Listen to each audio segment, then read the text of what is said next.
اگر ایک آدمی رمضان المبارک میں اس کو سمجھ لے کہ کتنی عظیم کتاب اللہ تعالیٰ نے کتنے عظیم مہینے میں نازل فرمائی.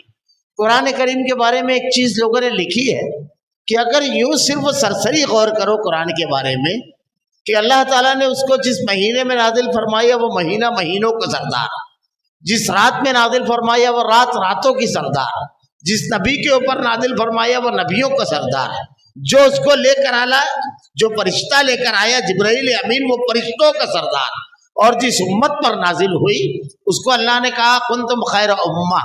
قرآن کریم کی افضلیت کے مختلف پہلو لوگوں نے بیان فرمائے ہیں. اللہ رب العالمین نے خود اس قرآن کے بارے میں بیان فرمایا ہے یہ بے مثال کتاب ہے. پوری دنیا کے لوگ اس کے جیسی ایک آیت بنا کر نہیں لا سکتے، تمام جن اور انس مل کر کے. اللہ نے اس کتاب کے بارے میں بیان فرمایا یہ محفوظ کتاب ہے. انشاءاللہ ایک ایک چیز کی ذرا سا ہلکی تفصیلات بیان کی جائے گی تاکہ اس کی عظمت و بڑائی اور اللہ نے یہ کتنی عظیم کتاب دی ہے یہ ہمارے دلوں میں راسخ ہو.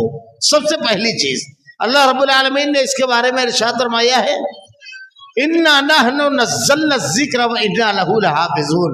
ہم نے اس کو نازل فرمایا اور ہم اس کی حفاظت فرمانے والے ہیں. یعنی اللہ نے قرآن کو نازل فرمانے کے بعد اس کی حفاظت کی ذمہ داری خود اللہ نے لی. جیسا اللہ کے نبی صلی اللہ علیہ وسلم کے اوپر اللہ نے قرآن نازل کیا تھا آج تک بالکل ویسا ہی محفوظ ہے. کیسا محفوظ ہے؟ اللہ تعالیٰ نے اس کی حفاظت کی کیسی ذمہ داری لی کہ بے شمار حفاظ قرآن ہیں، بے شمار حفاظ کرام. اگر آپ ہر پہلو سے دیکھیں اس کی حفاظت کے سامان کو، ایک بادشاہ ریجنالڈو نامی اس کے دماغ میں ایک خناس آیا کہ قرآن کو ختم کیا جائے تو جس علاقے کو فتح کرتا وہاں مسلمانوں کے گھروں سے قرآن منگوا کر اس کو جلا کر کے یا دریا بردو کر دیتا. ایک روز ایک بزرگ 2 حفاظ کو لے کر اس کے پاس آئے، بچوں کو. پہلے نے پڑھنا شروع کیا، تھوڑی دیر تک وہ تلاوت کرتا رہا، پھر جب وہ چپ ہوا تو دوسرے نے پڑھنا شروع کیا، جب دوسرا چپ ہوا تو پہلے نے پڑھنا شروع کیا. ریجنالڈو یہ منظر حیرت سے دیکھ رہا ہے. اس کے بعد بزرگ کہتے ہیں تو قرآن کو ختم کرنے نکلا. ہم نے ایسے معصوم سینوں میں اس کو محفوظ کر دیا، وہ اوراق کا محتاج نہیں ہے. اب اگر دنیا کے اندر کہیں بھی قرآن لکھا ہوا نہ ہو تو اس کے 1 2 نہیں لاکھوں نہیں کروڑوں حفاظ ہیں. یہ اللہ رب العالمین نے جو وعدہ کیا تھا ہم نے اس کو نازل کیا ہے، ہم اس کی حفاظت کریں گے. دنیا میں کوئی کتاب ایسی نہیں ہے جو اتنی محفوظ اور ایسی ہے. میں اور 2-4 چیزیں بتاؤں یہ کیا ہے جو اس کو رمضان المبارک میں اللہ نے ہم کو دیا ہے. قرآن کریم کیسی محفوظ ہے. قرآن کریم میں ایک لفظ ہے 1400 سال پہلے قرآن جیسا لکھا گیا آج بھی ویسا ہی ہے. کیسا محفوظ. ایک لفظ ہے قرآن کریم میں، ایک مثال دے رہا ہوں، ابراہیمہ. ابراہیمہ کا لفظ جو ہے عربی زبان میں 2 طریقے سے لکھا جاتا ہے.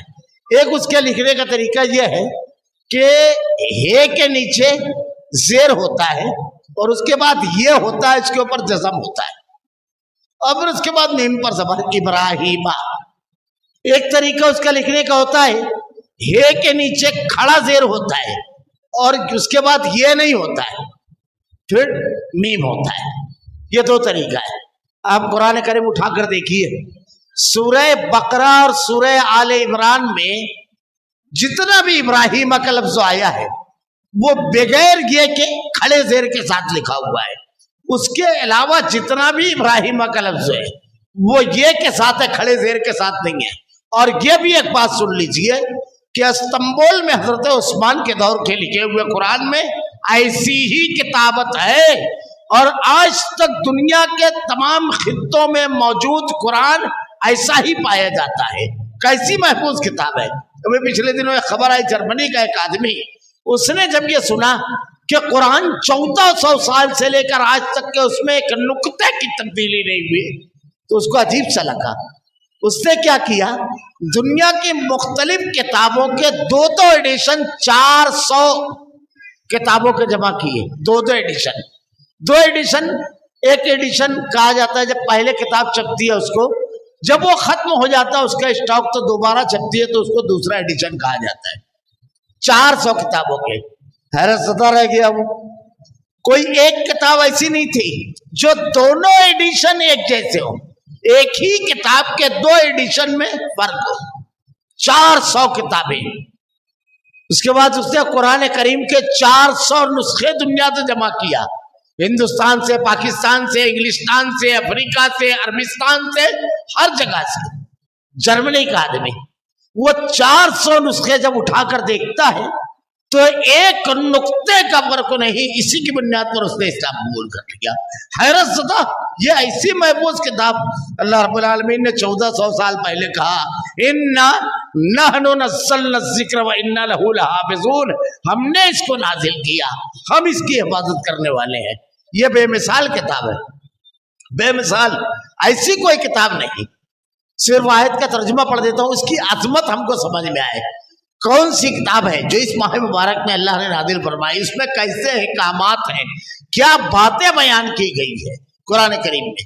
اللہ نے کہا وَإِن كُنتُمْ فِي رَيْبٍ مِّمَّا نَزَّلْنَا عَلَىٰ عَبْدِنَا فَأْتُوا بِسُورَةٍ مِّن مِّثْلِهِ وَادْعُوا شُهَدَاءَكُم مِّن دُونِ اللَّهِ إِن كُنتُمْ صَادِقِينَ. اگر تم کو یہ شک ہے یہ جو کتاب ہم نے اپنے بندے پر نازل فرمائی ہے تو ایسی ایک آیت بنا لیا، ایک سورت. وَإِن كُنتُمْ فِي رَيْبٍ مِّمَّا نَزَّلْنَا عَلَىٰ عَبْدِنَا فَأْتُوا بِسُورَةٍ مِّن مِّثْلِهِ. ایک سورت. 1400 سال پہلے اللہ تعالیٰ نے یہ چیلنج دنیا کے تمام انسانوں کو کیا. کیا آپ نے کبھی غور کیا مشرکین مکہ نے کیا نہیں کیا اللہ کے نبی کے خلاف؟ 18 بار قتل کرنے کی کوشش کی، جنگ کے لیے بار بار لشکر لے کر گئے، 3 سال سے بھی ابھی تعلیم میں محصور کیا. اللہ تعالیٰ کہتا ہے اتنا کچھ نہیں کرنا ہے، بس ایسی ایک آیت یا ایک سورت بنا لیا، بس اتنا کر لو. آج کے دور میں کتنا اسلام کے خلاف ہو رہا ہے، کس سطح پر نہیں ہو رہا ہے. پوری دنیا سب کچھ کر رہی ہے، اللہ تعالیٰ کہتا ہے کچھ نہیں کرنا ہے، بس ایسی ایک آیت یا ایک سورت بنا لیا. آدمی یہ چھوڑ کر کے سب کر رہا ہے کیونکہ یہی نہیں کر سکتے، اسی لیے یہ نہیں کر رہے ہیں.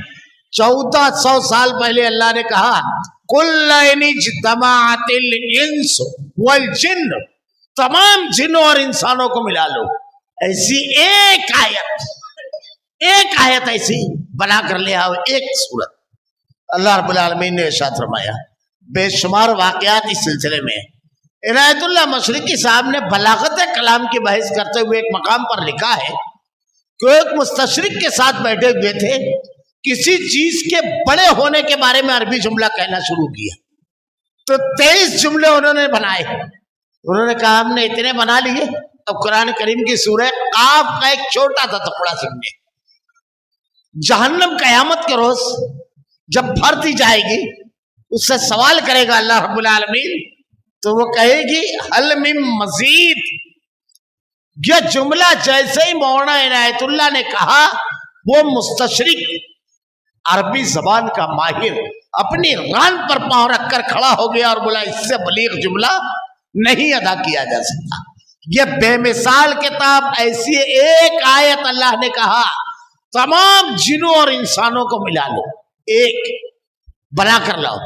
آگے کا جملہ صرف وہ سن لیجیے، یہ صرف اللہ کہہ سکتا ہے. بندہ کیا کہے گا یہ بات؟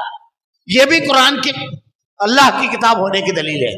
اللہ نے کہا وَإِن كُنتُمْ فِي رَيْبٍ مِّمَّا نَزَّلْنَا عَلَىٰ عَبْدِنَا فَأْتُوا بِسُورَةٍ مِّن مِّثْلِهِ. اگر یہ کتاب جس کو ہم نے اپنے بندے پر نازل کیا اس میں کوئی شک ہے تو ایسی ایک صورت بنا لاؤ. فَأْتُوا بِسُورَةٍ مِّن مِّثْلِهِ وَادْعُوا شُهَدَاءَكُم مِّن دُونِ اللَّهِ إِن كُنتُمْ صَادِقِينَ. اپنے تمام معاونین مددگاروں کو بلا لو اگر تم سچے ہو. اگلا جملہ سنیے. فَإِن لَّمْ تَفْعَلُوا وَلَن تَفْعَلُوا. نہیں لا سکتے، ہرگز نہیں لا سکتے. یہ اللہ کہہ سکتا ہے. قیامت تک کے انسانوں کے لیے اللہ تعالیٰ کہہ رہا ہے کیونکہ اللہ نے انسان کو پیدا کیا، انسان کی ذہنی سطح اللہ جانتا ہے، تو اللہ نے فیصلہ سنا دیا. فَإِن لَّمْ تَفْعَلُوا وَلَن تَفْعَلُوا فَاتَّقُوا النَّارَ الَّتِي وَقُودُهَا النَّاسُ وَالْحِجَارَةُ. نہیں لا سکتے، ہرگز نہیں. 1400 سال سے قرآن یہ کہہ رہا ہے نہیں لا سکتے، ہرگز نہیں. اور دنیا کا کوئی انسان کھڑا ہو کر نہیں کہتا ہے کہ میں ایک آیت بناتا ہوں. یہ ہے اعجاز قرآن، یہ بے مثال کتاب ہے. اللہ رب العالمین نے اس میں ہدایت کا